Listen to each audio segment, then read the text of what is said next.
ओम शांति। आज 13 मई 2022 की मीठी मुरली सार की मीठी सी मंथन। बाबा ने कहा, मीठे बच्चे, मैंने जो रुद्र गीता ज्ञान यज्ञ रचा हूँ, तुम ब्राह्मण इस यज्ञ की संभाल करने वाले हो, इसलिए तुम्हें पवित्र जरूर रहना है। भगवान ने रुद्र गीता ज्ञान यज्ञ रचे हैं। यज्ञ में क्या होता है? बहुत सारी आहुतियाँ पड़ती है ताकि पूरा वातावरण शुद्ध हो और जो मनोकामना वो पूर्ति हो। करते हैं ना कर्मकांड में, अनुष्ठान जो आदि करते हैं। तो भगवान ने पूरी सृष्टि पर गीता ज्ञान यज्ञ रचे हैं। ज्ञान यज्ञ, तो इसमें कौन सी चीज़ें आहुति भी पड़ेगी? हमारे विकार, काम, क्रोध, लोभ, मोह, अहंकार, ईर्ष्या, तो ये सब पड़ेगी आहुति, जिससे पूरी सृष्टि की सफाई होगी। ये कलयुग सत्युग बनेगा। और संभाल कौन करेंगे इस यज्ञ की? तो ब्राह्मण।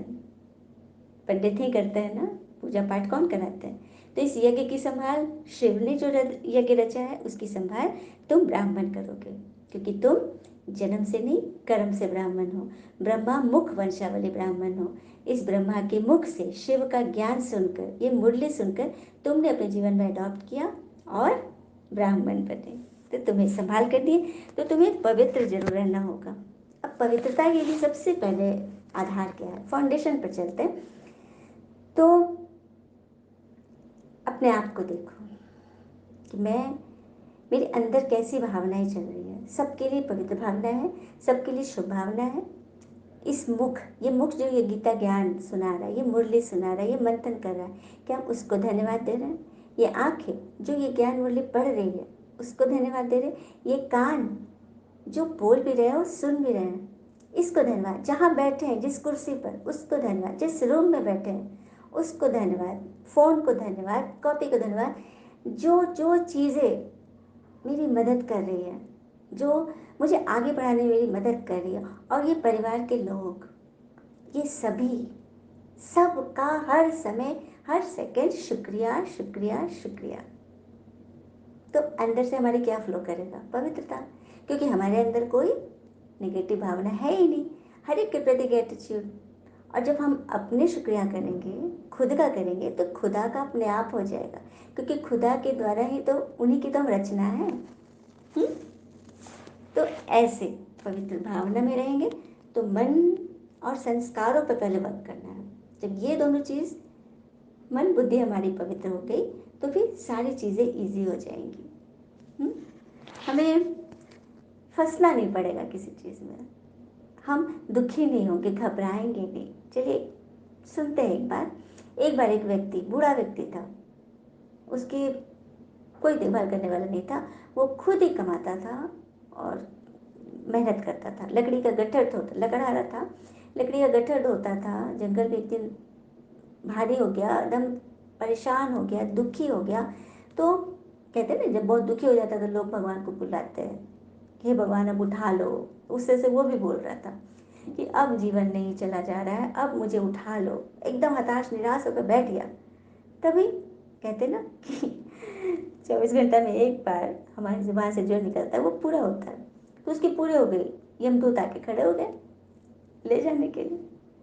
अब जैसे से यमदूत को देखा तो उसकी तंद्रा टूटी कि ये मैंने क्या बोल दिया कि मुझे उठा लीजिए। तो अब बात क्या बना है?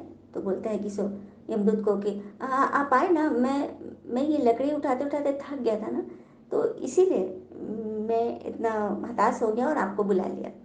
मैं अपनी मदद के लिए आपको बुलाया था। तो देखा, ये होता है, हम बोलते कुछ है, सोचते कुछ है, लेकिन जब हमारे सामने वो चीज़ आती है तो फिर हम पलट जाते हैं। तो ऐसी नौबत ही नहीं है। और कहते हैं ना, मौत, शुक्र है कि मौत सबको आती है, वरना अमीर तो इस बात का भी गरीबों का मजाक उड़ाते कि ये गरीब था ना इसीलिए मर गया, है ना। प्रश्न है, अंत समय में भगवान किन बच्चों की सहायता करते हैं? अंत समय में भगवान किन बच्चों की सहायता करते हैं? तो जो अच्छी रीति सर्विस करते हैं। अच्छी रीति सर्विस अर्थात, तो सबसे पहले सेवा खुद की। अभी हमने देखा ना कि पवित्र बनना है खुद के प्रति, सबके प्रति ग्रेटिट्यूड की भावना, शुभ भावना। तो जब खुद की सेवा करेंगे ना, तभी हम दूसरों की सेवा करेंगे। खुद को बदलेंगे तब तब हम दूसरों को बदलेंगे, और जिसमें कोई स्वार्थ नहीं हो, कोई स्वार्थ ना हो। हुँ? सेवा करो, भगवान को सौंप दो और भूल जाओ कि हमने कुछ किया भी। इसे कहते हैं अच्छी रीति सर्विस। तो ऐसे बच्चों को ही कैसे भी आफतें जब आएंगी ना, तो भगवान उनकी बहुत मदद करेंगे, क्योंकि भगवान के जो मददगार बने हैं तो भगवान द्वारा उनको मदद तो मिलेगी ही मिलेगी। क्योंकि हम अभी मददगार बने हैं अपने आप को पवित्र रखने में, क्योंकि पवित्रता की ही मदद ईश्वर को चाहिए। गीत है आज की मुरली का। कितना मीठा, कितना प्यारा, शिव भोला भगवान, कितना मीठा, कितना प्यारा, शिव भोला भगवान। अब शांति। धारणा है, यह पढ़ाई मोस्ट वैल्यूबल है। स्वयं भगवान पढ़ाते हैं, इसलिए एक दिन भी मिस नहीं करनी है। ये पढ़ाई आत्मा की पढ़ाई, आत्मा का भोजन है। हम शरीर को भोजन देना तो नहीं भूलते, कितना ध्यान रखते, रख रखाव, तरह तरह से सजाते, खिलाते, पौष्टिक चीज़ें देते, एक्सरसाइज करते। तो ये आत्मा का भोजन है, इसे कभी मिस नहीं करना है। जब भगवान हमें पढ़ाने में मिस नहीं कर रहे तो हम पढ़ने में क्यों मिस कर रहे हैं? ज्ञान खजाने से रोज झोली भरनी है। जब खुद झोली भरेंगे तभी तो औरों को बांटेंगे। हम खुद भरपूर होंगे तभी तो किसी को देंगे ना। दूसरी पॉइंट, तुम रूहानी यात्रा के राही हो। रूहानी यात्रा, ये यात्रा कौन कर रही है? ये जिस्म की यात्रा नहीं, शरीर की नहीं, आत्मा की यात्रा है। तुम आत्मिक राही हो। रुद्र यज्ञ की संभाल के लिए पवित्र जरूर रहना है। किसी भी विकार के वश हो, विघ्न रूप नहीं बनना है। किसी भी विकार के वश हो जाएंगे ना, काम, क्रोध, लोभ, अहंकार, ईर्ष्या, आलस्य, राग, द्वेष, भय, नीलापन, इन सब किसी भी चीज़ में यदि आएंगे तो हम भगवान ने जो यज्ञ रचा है उसमें खुद ही विघ्न रूप बन जाएंगे। तो उससे अपनी संभाल करनी है। वरदान, भाग्य विधाता बाबा द्वारा मिले हुए भाग्य को बांटने और बढ़ाने वाले खुशनसीब भव। भाग्य विधाता बाबा द्वारा मिले हुए भाग्य को बांटने और बढ़ाने वाले खुशनसीब बनो। कैसे बनेंगे? तो सबसे बड़ी खुशनसीबी तो यह है कि स्वयं भाग्य विधाता भगवान ने हमें अपना बना लिया। सबसे बड़ी खुशनसीबी क्या है हमारी? कि स्वयं भगवान ने, भाग्य विधाता भगवान ने हमें अपना बनाया। दुनिया वाले तो तड़पते हैं, एक झलक की तरस रहे हैं कि भगवान के एक सेकंड भी हम पर नजर पड़ जाए, पर हम बच्चे तो उनकी नजरों में समाये रहते हैं। हम तो भगवान के नैनों के नूर हैं। भाग्य हमारा वर्षा है।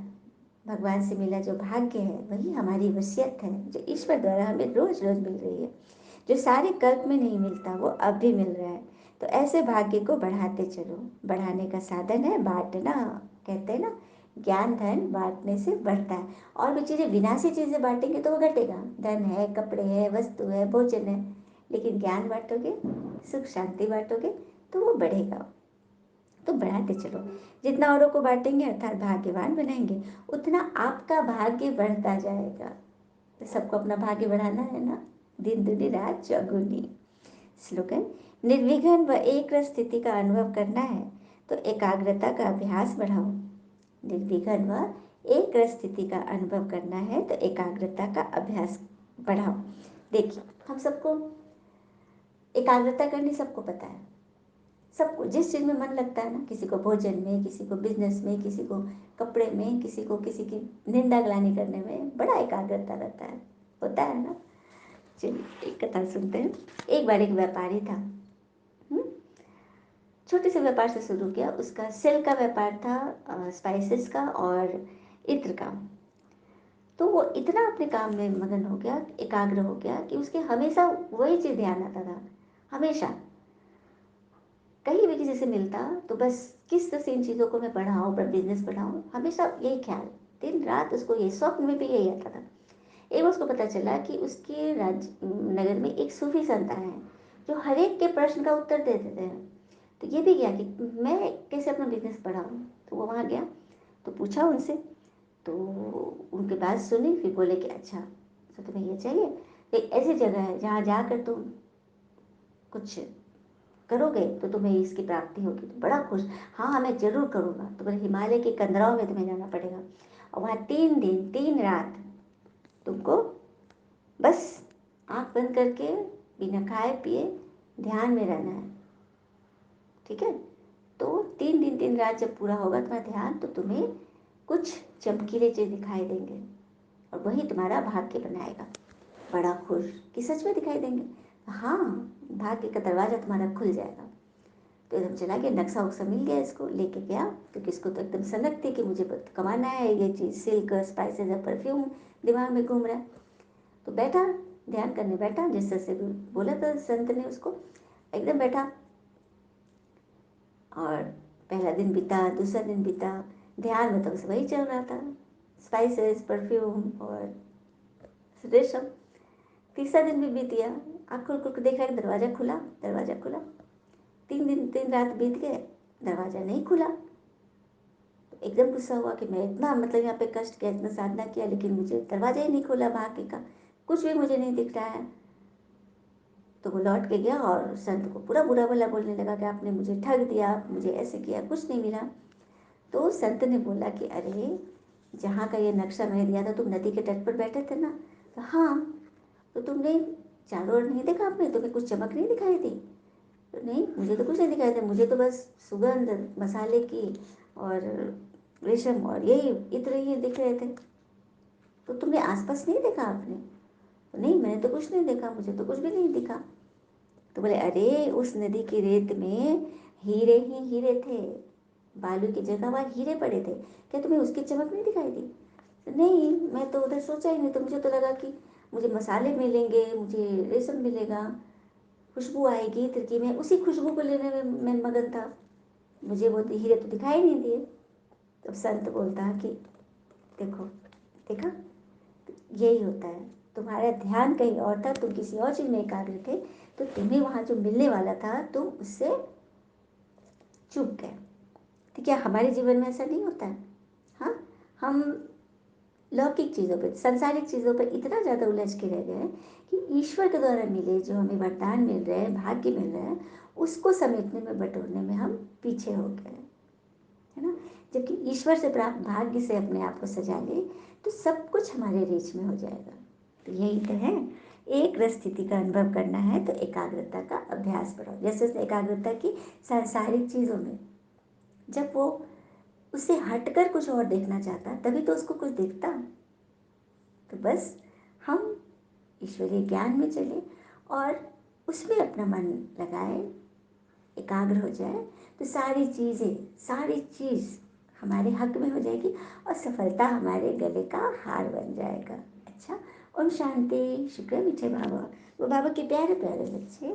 Thank you Baba.